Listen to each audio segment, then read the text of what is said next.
Hi scholars, I'm Mrs. Kohle and welcome back to our last wacky Wednesday of extended school year and our second to last episode of Summer Snacks. So today our spirit theme is BVP Pride. So everyone wear your BVP shirts today.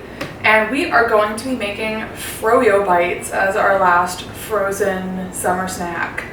So we only need a few ingredients for this. You're going to need some yogurt. I'm using plain Greek yogurt. You're going to need some fruit. I'm using some frozen berries, but you can do fresh or frozen. Any fruit you want, just make sure it's cut up pretty small. You're going to need some honey, especially if you're using unsweetened yogurt. And then the rest is kind of up to you. You can add in any kind of nut butter. I'm going to use some chocolate hazelnut spread. But you could do nut butter, you could do, just the fruit. You could add some of your favorite cereal or granola to these to give them a little bit of a crunch. But I'll show you how I'm gonna make them, and then you can choose how you're gonna make them. So the first thing I'm gonna do is add about a cup of yogurt into my bowl. And in theory, you could use any yogurt for this. I'm using Greek yogurt because I think it freezes up a little bit creamier. And I'm using it plain, so I have kind of a blank canvas to add whatever flavor I want to it. This will probably work with dairy-free yogurts as well. You can experiment with that. They all might freeze a little bit differently, but that is okay. You're then gonna add your fruit to your yogurt. So I'm just gonna dump. This bag has been kicking around my freezer for a while, and I am happy to get a chance to use all of these berries. So you're gonna add, up to about a cup of fruit into your yogurt and give that a mix. Next I'm gonna add some honey. This might take a while. I'm gonna add somewhere in the neighborhood of a tablespoon, and however much you add really depends on how sweet you want your Froyo bites to be, what kind of fruit you used, if you're adding anything else that's sweet into them.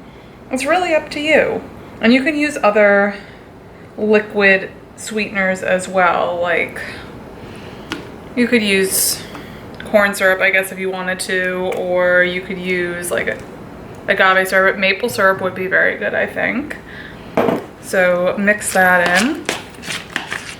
And then I am going to add a spoonful of Nutella so I can get a chocolate berry thing going here. Okay, and my yogurt mixture is done. If you want to give it a quick taste test, that is fine. And if you want it to be more sweet, less sweet, you could add yogurt if there's too much of anything and you want to thin it out. Once you have it ready, I have a tray with a bunch of mini cupcake liners. But if you don't have those at home, that's fine. You could use an ice cube tray, you could use little Dixie cups. And at this point, if you want to use cereal or granola, you can put a little bit in the bottom of each cup.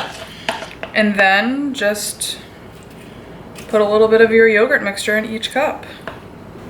And finally, as a last little decoration, I'm gonna add some blueberries to the top since I have them in my refrigerator and I thought they would look nice.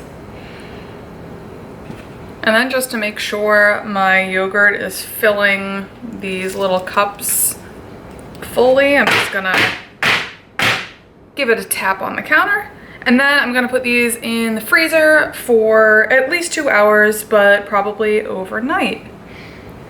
When your Froyo bites are frozen, they'll look something like this. I recommend letting them sit out for a couple minutes before eating them because they can be pretty hard when they come out of the freezer. Thanks for joining me. I hope you had a great last Wednesday of extended school year, and I hope you enjoy the rest of your summer. Bye.